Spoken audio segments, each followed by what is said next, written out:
America की राजधानी Washington DC में एक बड़ा विमान हादसा हुआ है। जी हां, Ronald Reagan Washington national airport के पास एक हेलीकॉप्टर हवा से टकराने के बाद यात्री विमान दुर्घटनाग्रस्त होकर पोटोमैक नदी में गिर गया। हेलीकॉप्टर से विमान के टकराने का वीडियो भी सामने आया है, जहां ये छोटा यात्री विमान था जिसमें करीब 60 लोग सवार थे। बचाव नौकाएं पोटोमैक नदी में रेस्क्यू अभियान चला रही है, जहां अब तक 19 शव बरामद हो चुके हैं। अमेरिका के संघीय उड्डयन प्रशासन ने एक बयान में कहा है कि वाशिंगटन डीसी के बाहर रीगन नेशनल एयरपोर्ट के पास पोटोमैक नदी में दुर्घटनाग्रस्त हुआ एक यात्री विमान रनवे पर पहुंचने के दौरान हवा में सिकोर्स्की H-16 हेलीकॉप्टर से टकरा गया। हादसे का शिकार विमान अमेरिकी एयरलाइंस का था। ये बुधवार को विचिम्टा कैंसस से रवाना हुआ था।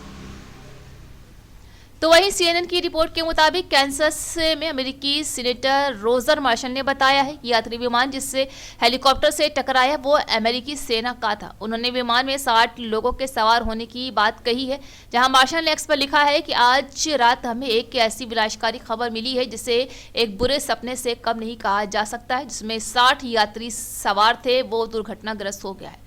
इसके पहले डीसी पुलिस ने भी बयान जारी किया था और कहा था कि इस दुर्घटना में मेट्रोपॉलिटन पुलिस विमान का हेलीकॉप्टर शामिल नहीं था। एमपीडी ने कहा है कि उसका हेलीकॉप्टर इस घटना में शामिल नहीं है और वर्तमान में मल्टी एजेंसी प्रतिक्रिया में सहायता कर सकता है। एक प्रत्याशी ने CNN की रिपोर्ट में बताया है कि जब वो घर जा रहे थे तब उन्होंने विमान को गिरते हुए देखा।